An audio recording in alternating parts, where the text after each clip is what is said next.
प्रिय भक्तगणों, यमदूत किसी भी मनुष्य की मृत्यु के बाद मनुष्यों को उनके कर्म के अनुसार फल देने के लिए मृत्यु के देवता यमराज के पास ले जाते हैं। लेकिन क्या आप कभी सोच सकते हैं, स्वयं दंडाधिकारी यमराज को अपनी गलती का फल भोगने के लिए पृथ्वी पर आना पड़ा हो। आश्चर्य किंतु सत्य है। एक ऋषि के श्राप के कारण स्वयं यमराज को अपनी गलती का दंड भुगतने के लिए पृथ्वी लोक पर मनुष्य के रूप में जन्म लेना पड़ा था।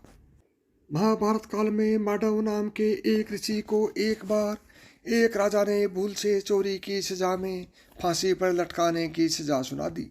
इसके बाद राजा के सैनिकों ने उन्हें जाकर सूली पर लटका दिया। लेकिन सूली पर कुछ दिन तक लटने के बाद भी जब उनके प्राण नहीं निकले तो राजा को अपनी गलती का एहसास हुआ और उन्होंने मांडव ऋषि से अपनी गलती के लिए माफ़ी मांगी और उन्हें आदर के साथ अपने महल से विदा किया। राजा के महल से निकलने के बाद मांडव ऋषि यमराज के पास पहुँचे और उनसे पूछा कि आखिर मैंने कौन सा अपराध किया था जो मुझे इसकी ये सज़ा मिली।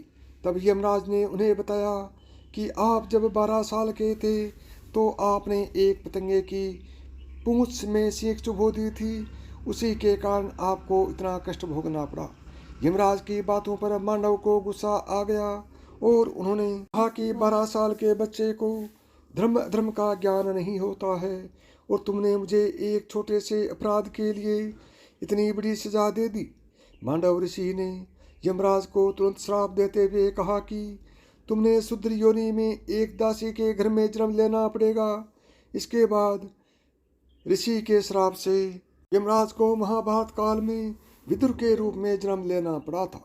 तो प्रिय भक्तगणों, यदि आपको ये कथा पसंद आई हो और आप मिथास की कहानियाँ यूट्यूब चैनल को सब्सक्राइब जरूर करें। जय श्री कृष्ण।